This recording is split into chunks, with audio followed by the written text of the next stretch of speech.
बाई. कवर तुम्हाला आता ह्या अशा पत्र्याच्या शेडमध्ये राहायचंय. काय करावा, आमची गरिबी जळती आणि तू पातळती या. काय नाही व म्हणलं आमच्या गरीबाला कुठून बांधणं होईल घरदार. बरं बरं, काळजी करू नका. तुमचं नाव दिलं घरकुलासाठी. त्या 15 दिवसात येऊन जाईल तुम्हाला घरकुल. काय म्हणता सरपंचीन बाई?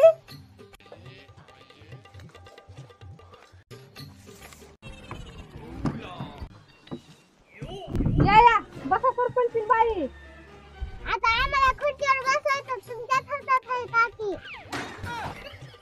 माझ्या ती कसं काय खुर्ची तर तुमच्या पुढे टाकली की बसा की नका मग. त्या खुर्चीवर कावे बसायला काकी, पण सरपंचाच्या खुर्चीवर बसायला तुमच्याच हातात आहे.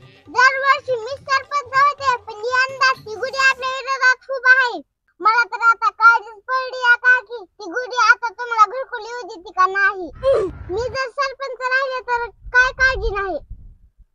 हा माणसे, मग ह्या वर्षी बी तुम्हीच सरपंच होणार. माझा तुम्हाला फुल सपोर्ट आहे. बरं बरं काकी, मग तर आपण ह्या वर्षी तुम्हाला 2 घरकुल आणू की. काय 2 घरकुल? बरोबर, बसा बसा सरपंच खुर्चीवर.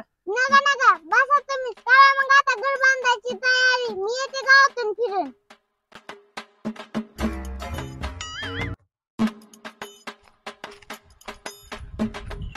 अगं आणि त्या गुलाखाळ्यातून या बाहेर कवर शेण काढीत बसायचंय.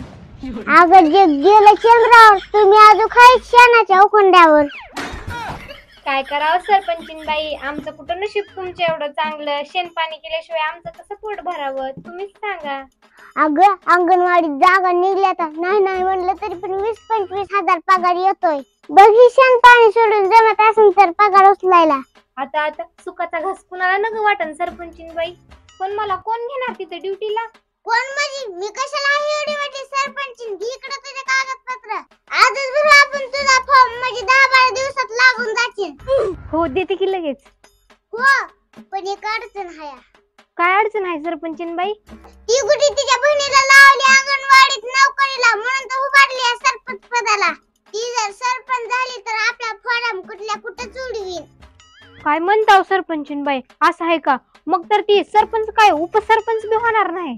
आपलं सगळं मत तुम्हाला. ह्या वर्षी पण तुम्हीच सरपंच म्हणून निवडून येणार. अरे वा, मग तर तू ड्युटीला लागलीस म्हणूनच समज. हो हो, येऊ का मग? जरा 10-12 दिवस या म्हशीची काळजी घे. आता मी पण नोकरी करणार, पैसे कमवणार, माझ्या सासूलाच ही डबल शेण उचलायला लावणार.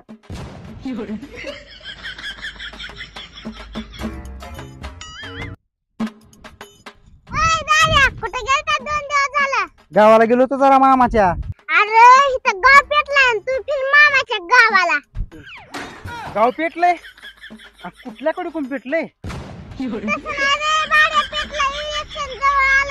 असं वय, मला वाटलं लागली एकाकडे कोण गावाची वाट. अजून नाही लागली, पण आता लागायची या. कस काय? ती गुढी उभा राहिली इलेक्शनला आपल्या विरोधामध्ये.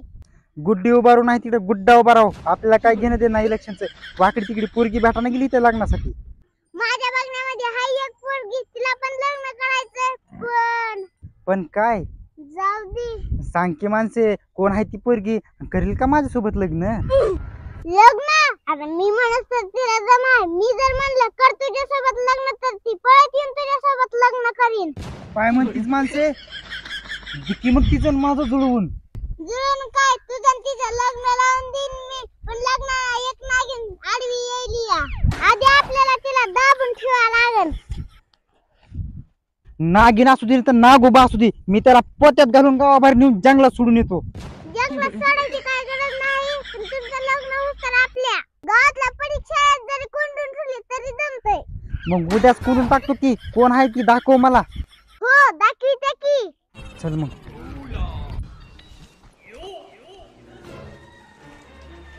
अरे विवेक, काय ग गोटे? काय मेळ आहे म्हणा तुझा आणि त्या अन्नूच्या बहिणीचा? अगं गोटे, मिळत बसा नाही आमचा, काय करावं तीच कळलं नाही. अरे ती अन्नूची बहीण माझ्याकडे आली होती आणि माझ्यापाशी म्हणत होती मी लग्न करेन तर फक्त विवेक सोबतच करेन, नाहीतर अशीच कुवारी मरण. काय म्हणतेस गोटे? आजची बहीण माझ्यावर फुल फिदा. हा, अन्नूची बहीण तुझ्यावर फुल फिदा आहे, पण तिची माय तुझ्यावर लय दात खाऊन आहे. का म्हणून त्या म्हातारीचं मी काय केलंय? त्या म्हातारीचं नाहीच काय केलं, पण तुझं स्वतःच काय नाही ना, म्हणून म्हणत होती अनुची मम्मी तूच मायबापाच्या जीवावर खातोस, लग्न झाल्यावर त्या बायकोला काय चारशील ढेकडं. तुला ढिगा म्हणायचंय का? तीच.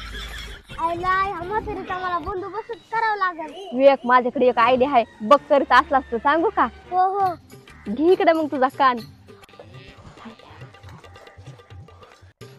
आणि मग तिला उद्या सकाळी बोलून घेतले आपल्या गावाच्या बाहेर तळ्याकडे. मग तू बी येत आहे मावर. हो हो. चल मग येऊ का मी? बरं बरं गुड्डे, मी उद्या टाइमवर येतो, तू माझं तेवढं काम कर बघ. हो हो करते, ये मग.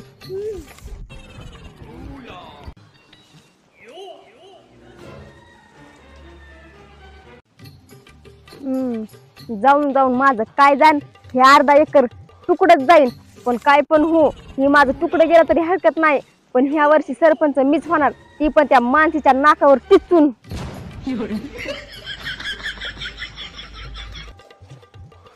दादा ती हाय नागिन तुझ्या लग्नाला आडवा येणार. बरोबर माणसे, तुझं आहे तर इथून तुझ्या घरी बघतो आता मी ह्या नागिनचं काय करायचं ते.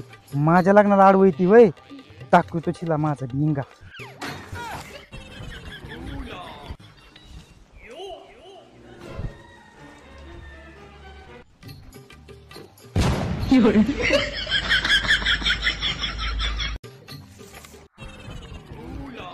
आईला गुड्डी कशी दिसणार? बरं जाऊ दे त्या गुड्डीला. अनुची मम्मी माझा शिकार.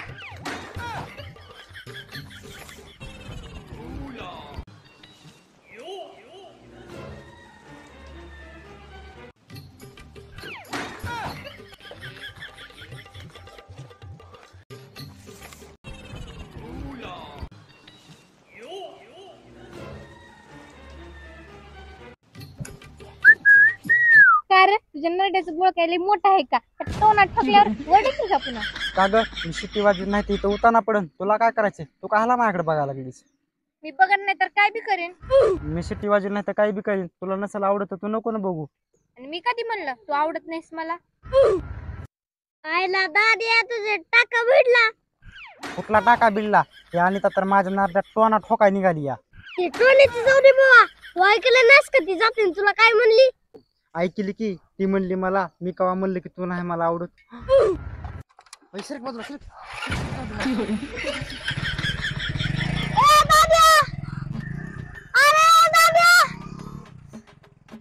आईला इलेक्शन जाऊ दे तिकडं, दादीची पुळी पिकली तिकडं. चला मा लय अंगण उकरलंय, त्या आणि जाऊन थोडं शेण आणते.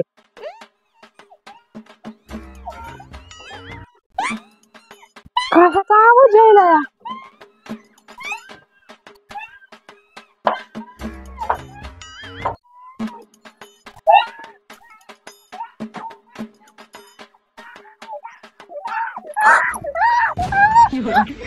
माणसाला गुडा तुम्ही हिता?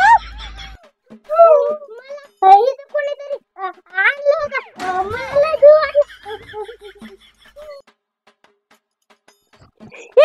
जिंकली आपली पार्टी जिंकली. येऊन येणार कोण आपल्याशिवाय दुसरा कोण? गुडे विवेक नाचायला लागलाय म्हणजे मी जिंकले. ती माझ्या पार्टी कोण होता? बस माझे विवेक माझ्या पार्टी कोण होता म्हणजे मी सरपंच झाले. गमत गुडे मी सरपंच झाले. ती माझ्या पार्टी कोण होता? माझ्या मी सरपंच झाले. गबस भावळे, चल त्याला विचारू. चल बरं चल चल. अरे सांग त्या माणसीला मी सरपंच झाले म्हणून तू माझ्या पार्टी कोण होतास?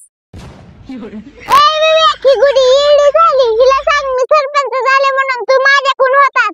ए गप पागल माणसे, मी सरपंच झाले.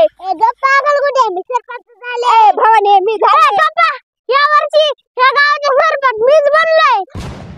कसं काय रे विवेक? इलेक्शन आहे म्हणून तू 10-12 दिवस नसला आणि फॉर्म भरायच्या टायमाला गायब झाला. मग मॅच फॉर्म भरला आणि बिनविरोधी पक्ष म्हणून मी निवडून आलो. झालं या वर्षी मी सरपंच झालो. ढेंगी चिकडी झालं. शाळेत म्हणते तर तुला ना मला घाल कुत्र्याला. कशात ना बशात चिलट तमाशात धर हाताला आणि चल घरला.